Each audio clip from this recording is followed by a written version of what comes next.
Hi, hi, Charlene here, and I'm a Filipino teacher here in Laos. So, just a brief introduction of myself. I'm 37 years old and I teach English here in Laos. So, let's talk about COVID 19 news first.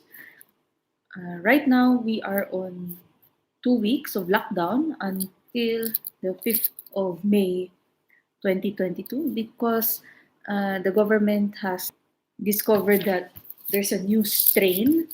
So right now uh, there's a plan to obviously vaccinate a lot of people as much as they could. So uh, this was maybe I guess for me it was sort of expected given that we had the New Year called Pimay or Songkran in Thailand, or it's called Songkran in Thailand. And but here called Pimay or Songkran in Thailand, or it's called Songkran in Thailand. And but as of today, there's 28 new infections. So I'll post a link to the news so that you can read it. Um, for the Filipinos there, so I'll be talking in English. You can read it. Um, for the Filipinos there, so I'll be talking in English. At least it's just a common, I guess it's a common courtesy for viewers, no. And yeah, so as you can see, I'm sitting here in my apartment. So I'll talk about the schools here, the types of schools in case you want to come here when the COVID is over, or maybe we can travel normally. um, so the types of schools that we have here, it's a land. By the way, Laos is a land-linked country. We're surrounded by borders. So you have China, Thailand, Vietnam, Cambodia, and Myanmar. Okay? And the types of schools that we have here are the local schools, both public and private. So yan, maliit ang sweldo niyan. And I heard someone told me that they hire people for like $400. So yung mga ito is usually um, they don't they don't have a bachelor's degree. Okay. The next for the public, no, for the private, meron sila, although yung iba ata hindi sila nakatapos, something like that. And then the next level is local international schools. So I taught one last year. That was actually my first. I came here in August 2019, and I taught in a local international school. There's less than 10 of them. When you say local international school, it means that uh, most of them will follow the Cambridge curriculum and Western management, but this is owned by a Lao Vietnamese person. And so parang usually the schools here are owned by families. So yeah, so you could say that education here is a business. And the last one is the international school. So so far the classification for international school is one. That's a Vientiane International School, or known as VIS. So that's the only school here that offers the international baccalaureate, and majority of the students are foreigners who are based here because of their work with the NGO, so World Bank, World Vision, UNICEF, UN. Yeah. There are a few uh, rich locals studying there, but usually uh, usually the rich Laos are studying in the local international schools. So yeah, and many of the and also a lot of Filipinos here are employed as teachers. Mm, yeah, so English, math, and science, PE, art. Yeah, usually Filipinos.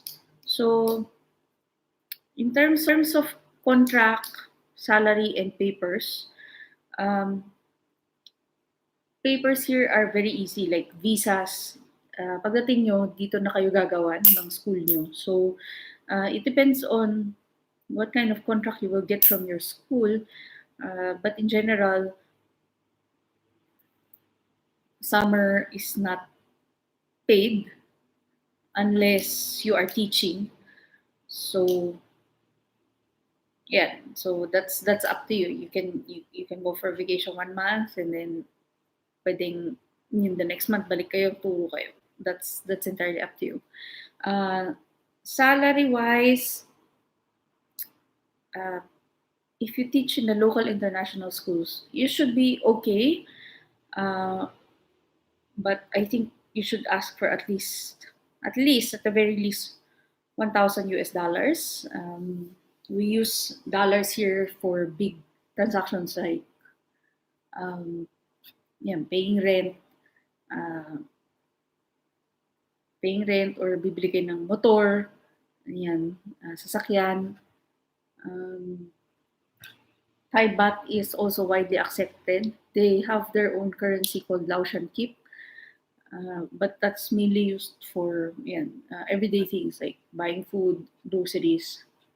Although sometimes some salaries are also given in kip, so like mine. So yan, syempre, dependent din tayo kung magkano yung palitan. And you cannot change from KIP to USD in banks. You have to do it from ano yung palitan. And you cannot change from KIP to USD in banks. You have to do it from money changers. Yan. So contracts here are usually 1 year to be renewed annually. So in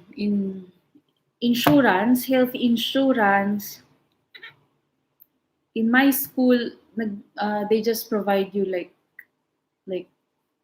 a monthly allowance for that and a housing subsidy.